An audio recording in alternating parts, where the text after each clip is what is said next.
First tonight, Trump and Musk, a meeting of minds on social media aimed at convincing undecided voters. Donald Trump has said he will return to the site of an assassination attempt against him for a rally in October, weeks before the presidential election. Mr. Trump announced his intention to go to Butler, Pennsylvania during what's been described as a rambling conversation with Elon Musk, which was live-streamed on his platform X. The conversation comes as his Democratic opponent, Kamala Harris, has erased Mr. Trump's lead in the opinion polls. Mr. Trump took aim at Ms. Harris's stance on several issues, including Israel. I tell you, people will say, oh, this is terrible. He said, I'm not saying anything good or bad. They're at the top of their game. They're tough, they're smart, they're vicious. And they're going to protect their country, whether they love their country. They probably do. It's just a different form of love, but they're going to protect their country. But these are tough people at the top of their game. And when they see a Kamala or when they see Biden, Sleepy Joe, they can't even believe it. They can't believe this happened. All the stuff that you're seeing now, all the horror that you look at Israel, they're all waiting for an attack from Iran. Iran would not be attacking, believe me. You know, when I was there, and I say it with respect, because I think we would have been good with Iran. I don't want to do anything bad to Iran, but they knew not to mess around. Iran was broke because I told China, if you buy from Iran oil, it's all about the oil. That's where the money is. But if you buy oil from Iran, you're not going to do any business with the United States. And I meant it. And they said, we'll pass. Yeah. They didn't buy oil. Other countries, likewise. Sure. You want to buy, you're not doing business with the United States. And they were at a point where they had no money for Hamas. They had no money for Hezbollah. They had no money for any of these instruments of terror. Donald Trump and Elon Musk live on X. Well, for more on that, I'm joined by Arise International correspondent Faith Orr. Good to see you, Faith. What was the standout moment in that interview? Some U.S. media suggested that what stood out was the fact that it was over 2 hours of what they called rambling and the fact that it was delayed by technical difficulties. It was absolutely marred by technical difficulties. Elon Musk has blamed this on a cyber attack, if we want to use the technical term. He has said it was a distributed denial of service attack. That is where a service or a network is flooded with requests, essentially overpowered. It's an attempt to shut it down. We have no way of verifying that happened or whether it was simply a technical failure. Many media organisations, including Arise, have reached out to the website for comment. We've received nothing back. This was Trump's return to the platform, though. I think that is the main standout. Of course, he hasn't been active on it for more than a year.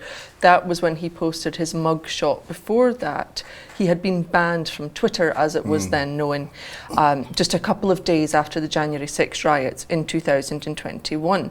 Now, when Elon Musk had taken over, he reinstated him. But Trump said, I'm not interested in coming back. I've got my own platform. I've got Truth Social. The problem with Truth Social is that he has a fraction of the audience on that he has on Twitter, now X.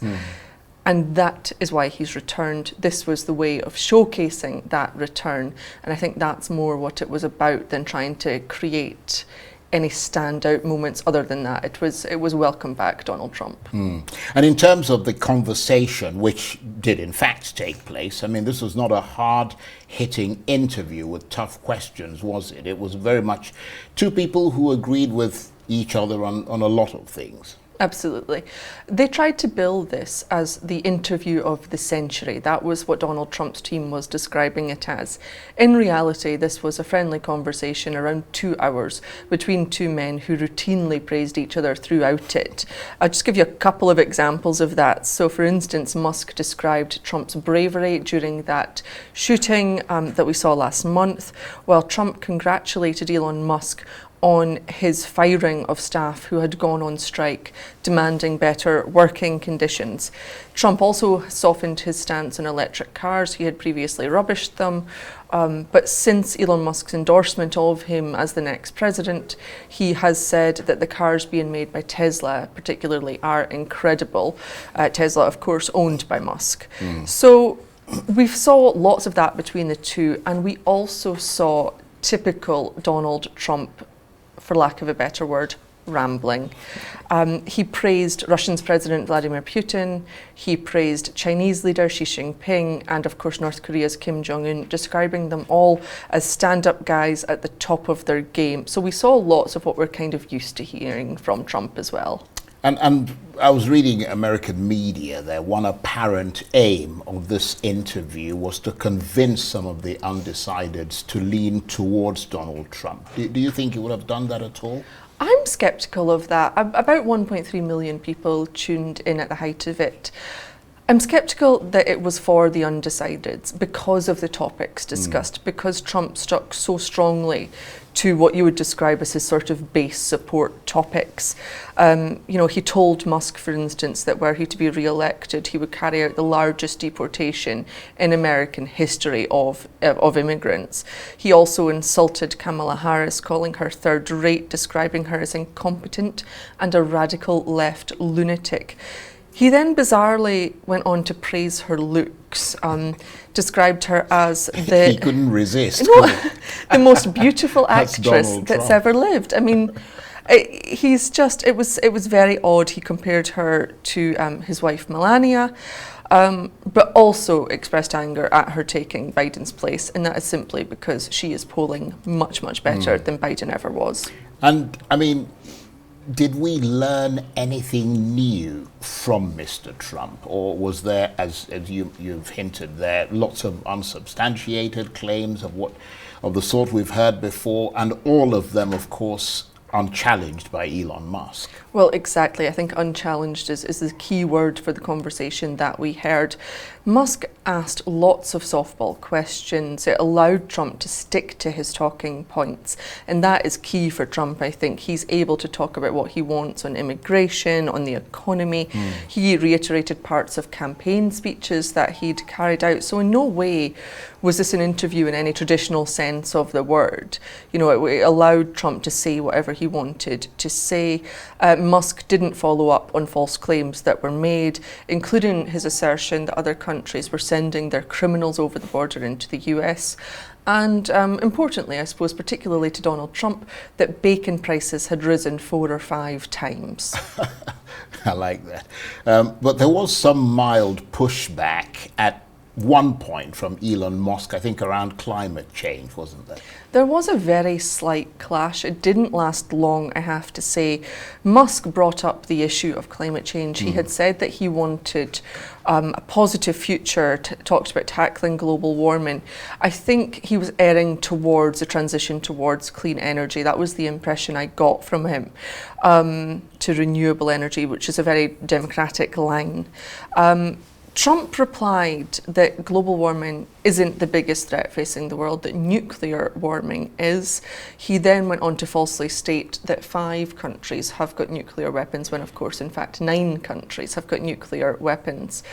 But he didn't stop there. He went on to mock concerns about climate change and about the rising sea levels, saying that, oh, well, it's fine, there'll just be more oceanfront property.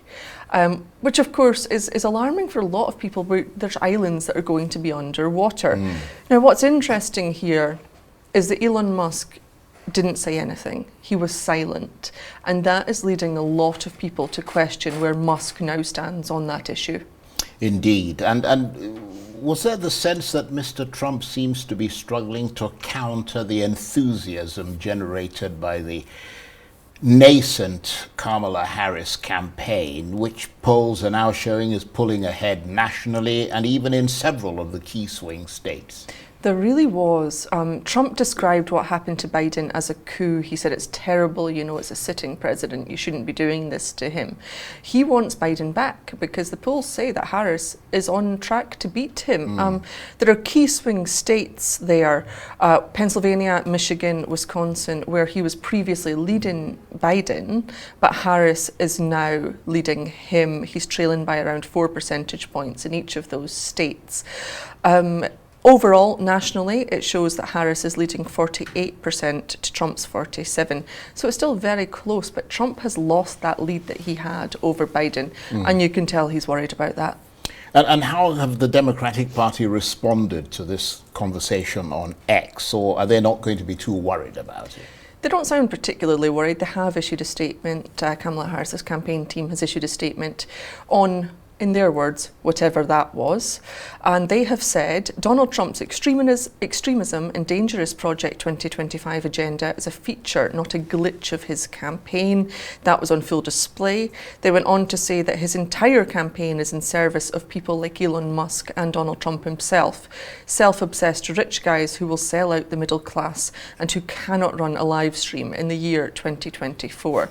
So they're getting the dig in about the technical glitches. They're getting the dig in about the way that they both sounded quite self-serving, but they also don't sound overly concerned about that conversation.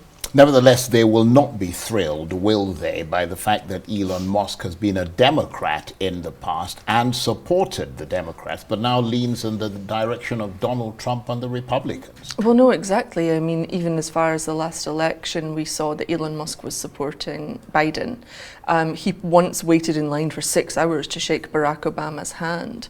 So Musk, very much formally in support of the Democrats, now has switched, but he has switched not just political allegiances, he has went much more fully towards the right. I mean, we saw his recent comments on the UK riots, for instance.